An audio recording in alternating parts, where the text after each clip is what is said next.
build a platform preaching certain things, preaching against certain things, and then in my real life live contrary to that. He giving us a black eye. Yeah, but I'm just saying, I personally did not have much thought in regards to this video or what happened. You know, this was all you. You got it. So I was like, I'm just kind of feeling like, man, whatever, bro. So let me ask you a question. But hold on, I gotta ask you something though. No, because I know you and I dig you. Let me ask you, had you been one of and it's like this is not who you are, so you're gonna have to actually act like you're someone else. Okay. Had you been one of Derrick Jaxn's followers, how does this affect you? Does it have any effect? Let's say you done bought them damn books. Let's say you listen to all those speeches he gives. Does it affect you? Because because there's a woman that's probably watching this that was his follower. Yeah. How do you think that affects you? Does it? Or you just say, you know what? Man, make mistakes. Think of somebody that not necessarily that think I about don't really follow anybody. Right. Think about somebody that you put on a pedestal. Think about some of you. Hold up now. I ain't gonna say you look up to me, but hold up. You know what I mean? You pretty know me. Let's say it come out that all I be talking is fake. Me. You like all that motivational you talk is fake. Damn, Q. You say how much will you love your wife and you got 5 women on the side. Damn, Q. You say you talk about your kids a lot, but you don't take care of them. Let's say you found that out. No, I can't do that one. I can't use you because I know too much about you. You can. I know too much about you personally. Okay, let's say I got one. Okay, I can understand. Okay. Let's say Dr. Boyce Watkins. I don't really know much about his personal life, but I listen to him a lot when it comes to finance. But if I find out that he's broke, you're right. Boyce Watkins. He got no money. His portfolio is I doubt trash. That. Though. He sold all of his stocks 5 years ago. I'm just saying. I have to That's a very good point. That I kind of look up to.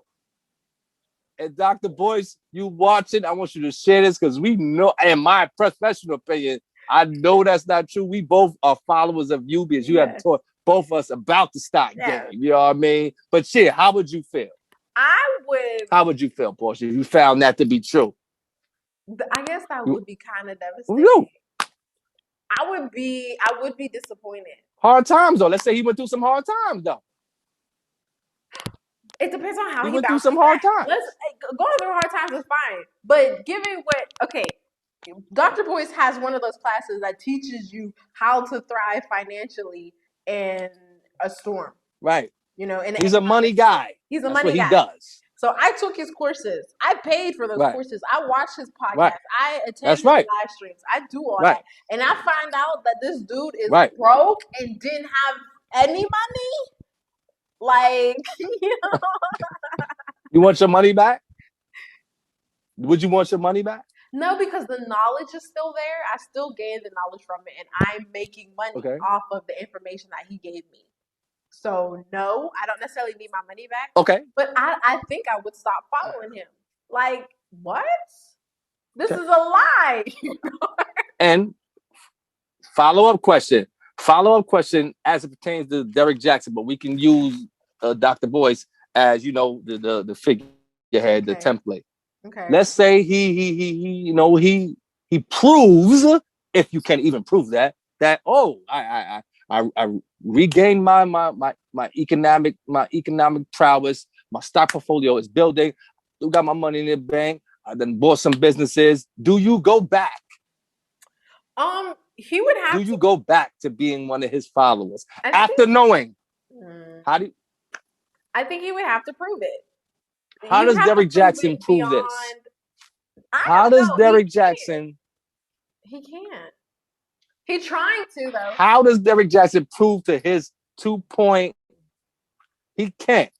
No, he can't. But I think the only thing he can do is what he's attempting to do now, which is do the video with his wife and come out and try to clean it up and say that he doesn't condone it and he knows it was wrong and he's gonna move on. Like, I think that's the only thing he can do, and he's attempting to do that. The only issue with that is that I don't believe it, given his wife. Like, I feel like people could believe it if the video was just him. But the fact that she's sitting next to him and her demeanor is what it is, and her body language and her facial expression is what it is, and I'm reading all that more than I'm reading him. I guess if I was a follower, I'd be looking at him and not her while watching the video, but I don't really care for that guy. I don't know him. So for whatever reason, I'm paying attention to the wife, and I'm like, her body language is weird. Her facial expression is weird. The way she, he has her hand on his lap and not the other way around. Her arm is extended and not his arm. So I'm looking at all that stuff and I'm like, this is BS. Like, you coached your wife into doing this video. Maybe you apologized to her. Maybe you're trying to buy back her trust, but you still need her to do this video. And so she is the way she is in that video because he hasn't earned that trust yet. She probably hasn't completely forgiven him yet, I don't think. But like, watching that video, I'm like, it's BS, bro. You're only doing this because you want your followers back. You're not doing this for you. You're not doing it for God, like you said. You want that money back, and that's what that is. And wifey is proving a future reference. Okay. For future, my fault. Wifey's proving it. I apologize. No, it's okay. Yeah, she's proving it. I'm just saying she's proving my theory that he's not doing it for her or the relationship. He's doing it to save face for his followers, for that money. Sounds about right. Sounds about right. Because I mean, we got to look at the greater scheme of things. It's like a thousand things went through my head while you were talking. One thing for future reference, dude. If you cheat on your wife or your girl, Duke, she's never forgetting that. Okay. Yeah. I want the young guys to understand that. All right. If you cheat on your girl or your wife, she might take you back, but she's never forgetting that. Okay. You have honestly lost a piece of her. Okay. And that's on you. And that's okay. You know what I'm saying? Some dudes might say it was worth it. Whatever. You know what I'm saying? But that's another issue. Yeah. When I was a young dude, I was in, before we sign off, I just want to get this quick analogy. I was in the church for about 8 months. You know what I mean? Okay. I ran to the church because I was living so foolishly and I felt like I needed to be saved. You understand? So I did that. So I ran to the church. When I say I was in the church, I mean I was in the church like this. I'm going faithfully every Sunday, right? When I'm not in church, I'm in my house reading the Bible. You dig me? Yeah. You hear what I'm saying, Portia? Now, when I say reading the Bible, you might say to yourself, okay, he was reading a scripture or two. No, Portia Mystique. I was reading the Bible so effortlessly that one day my mother was looking at Jeopardy. You understand me? On TV. And one of the columns was the Bible. And I answered every question. You understand? What? Meaning I was in this like that. Yeah. I was reading every day. This was a life transforming. I was transforming into the guy I am today. Now, the guy that was running the church, who was the pastor, I'm not going to say his name because I know he got his lawyer on deck. His name was Pastor B. Okay. Pastor B. You dig me? And Pastor B was a former gangster dude from Brooklyn. You know this guy? No. You know Pastor B? No. Okay, I'm not. You guess he gets around. You might know this guy, but Pastor B was a dude from Brooklyn, and he found the Lord, and he became this world-renowned pastor. World-renowned. I mean, well, national figure. And he had got a church in the Bronx, and I happened to go to his church, right? Okay. Pastor B taught me a lot about the Bible. He taught me a lot about life and how to take the parables from the Bible and identify with them and connect it to my own life. So I did learn a lot in these 8 months. Right. Okay. So one day I go to this church on Sunday, regular day, and I got there a little early. So I went to the corner store to get me a water or something. So I go in there and get a water, and people in there. It's a regular store. You know how they got the lotto machine, the scratch offs, all of that, right? The regular bodega in New York.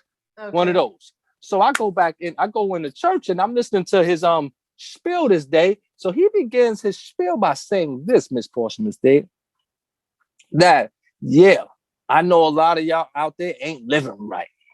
A lot of y'all out there, y'all coming from the club and y'all tired right now. You're sitting up here. And a lot of y'all was next door scratching off them scratch offs. That's all the devil. Oh.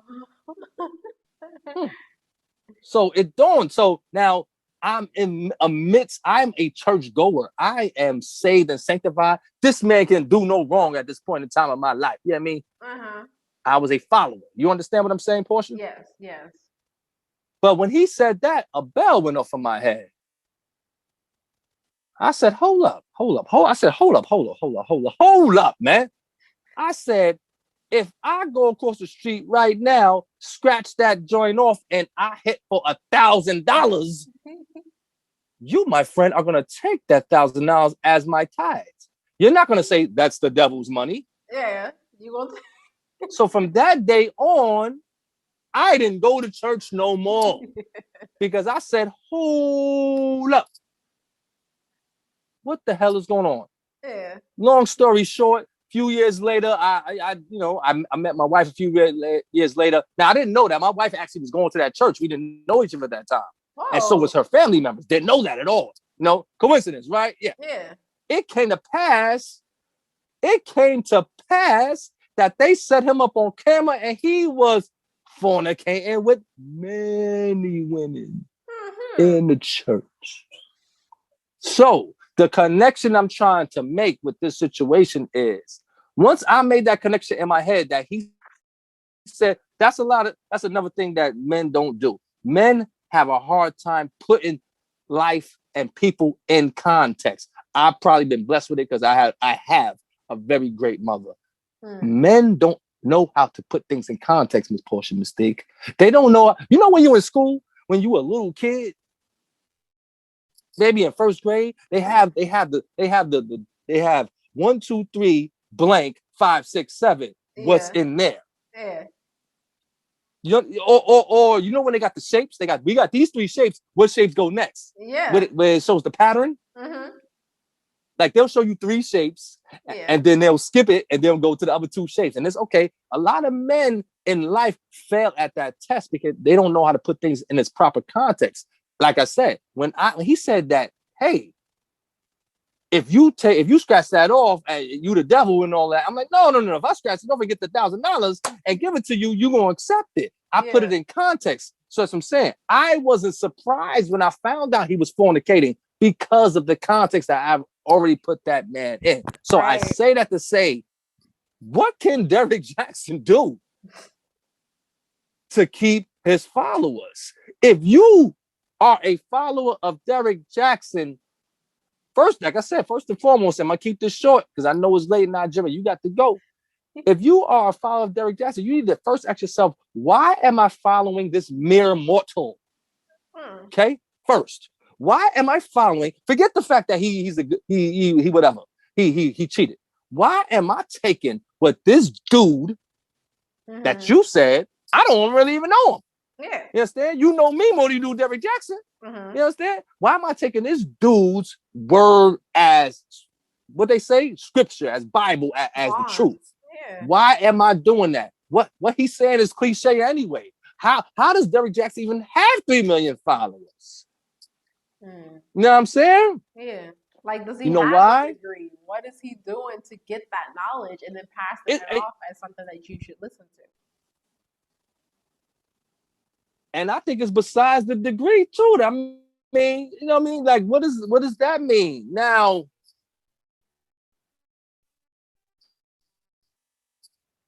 it mind boggles. Derrick Jaxn, what would compel you to keep on following this dude? You know who you are?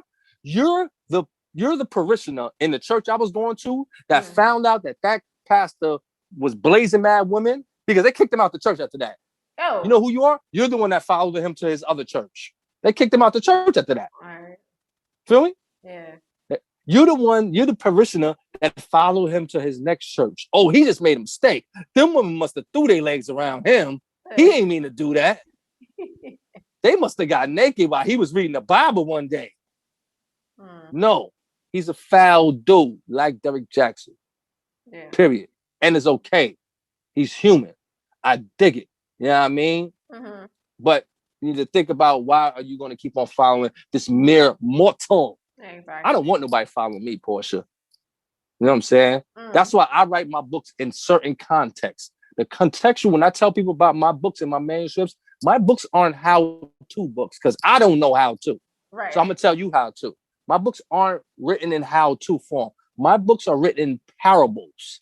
This manuscript and these words are put on this page to make you ask yourself the fundamental questions in your life, so you can give yourself the fundamental answers in life. I'm not doing the thing. I'm giving you possibilities, instances that many of us fall into. As I said, Habitual Habitat is in stores now, Amazon, an urban sermon. Dope read. Go get that. That was a good one. I think, real quick, Habitual Habitat is better than Motivational Motive, in my opinion. It definitely is. I mean, as far as it definitely is. stories, you know what I'm saying? Get into it. I don't want to give nothing away, but it is. It's better. And I would say it's much better because see, my book's gonna piggyback off one another to keep it simple. Motivational Motives asks you to ask the questions why, right? Habitual Habitats, it's the step up. Like, okay, now I've understood the why. It's the where did I get that from? You understand? Yeah, that's a how. That's what Habitat is about. Habitat is how did that happen? Where did I get that from? How did I create that bond with this specific habit that has torn out my life? How did I do that? Why did I mean, where did I get it from? It's the where and the how. And the next book, which we will be publishing very soon, we'll get into that later. That's more of a whole context and the manuscript of how, the why, the where, the what, and who you are. Right. That's what that is, the who. All right. So, yo, man, this has been who you become. Well put. That's a great sign off. You know what I mean? For real. So subscribe, share, and always like the situation, because we get busy over here. You understand? I think so, in my personal professional opinion. We get busy for a mistake. We do. You understand? For real. Word. From Portia Mistake, Queen P, I'm calling Jizzy. You know what I'm saying? Motivation Motives, baby. 100.